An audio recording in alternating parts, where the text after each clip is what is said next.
So just get that one straight. Firstly, I just want us all to spare a moment for Lord Freud. It can't be easy. Imagine living in such luxury in this leafy suburbs with a dock-off massive house, millions of pounds, and having to inflict misery and hardship on the poorest people in society. It's got to take its toll. So I just want to say, Lord Freud, our sympathy is with him today. The thing is about this government, what's such a disgrace about this government is not only are they making working people, disabled people, unemployed people pay for a crisis they had absolutely nothing to do with, they're trying to turn people's anger away from the people who cause this mess at the top, the millionaires, the bankers, the people who are still booming, away from those people to people's neighbours, the working poor against the unemployed, non-disabled people against disabled people, private sector workers against public sector workers, people already living here and immigrants. And they say to you, if you're a low-paid worker, they say when your pay packet's been cut in real terms because of your boss, whilst tax credits are being cut by the government, who do they get you to hate?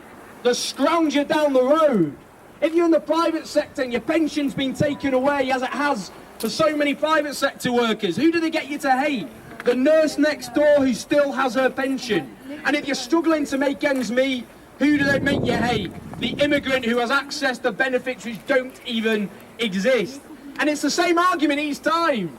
You've been mugged, and therefore your less deserving neighbour should be mugged as well. And the reality is, even before this horrendous month with these unprecedented cuts, the biggest raid on the poor for generations, even before that, the only industry booming in this country were food banks. 130,000 people last year came to food banks. Save the Children reported a world that journalists, politicians have no interest in whatsoever. Parents choosing between heating their homes and feeding their kids. People skipping hot meals to make sure their sons and daughters are fed. School lunches shrinking because of budget cuts. This is the 6th richest country on earth. And apparently we can no longer afford to feed our poorest children. But there's one thing that is so important about this demonstration and demonstrations across the country, and it's this. Because many of you, I know you'll find the anger out there. You'll find the fear. There's one thing missing, and that's hope.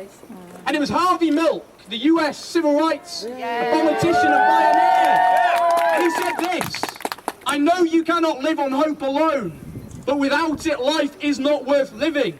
And the reality is, unless we give people hope, people will carry on screaming at their television sets. Their anger will be directed against their neighbour, but they won't fight back.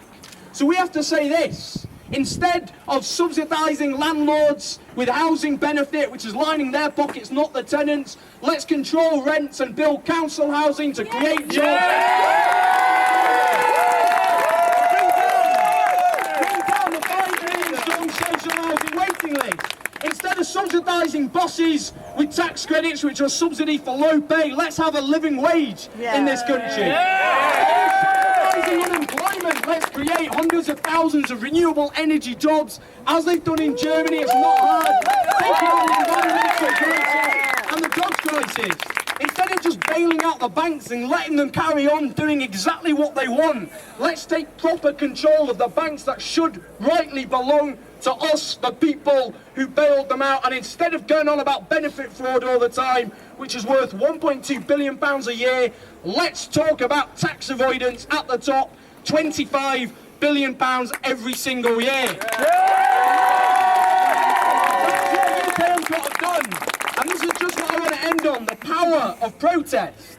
No one was talking about tax avoidance until UK Uncut came on the scene. UK Uncut are part of that proud tradition in this country of peaceful civil disobedience. You have driven it on the agenda, and with protests like this, we will build a united movement which can take on this government. We stand together, we fight together, and friends, we will win this together.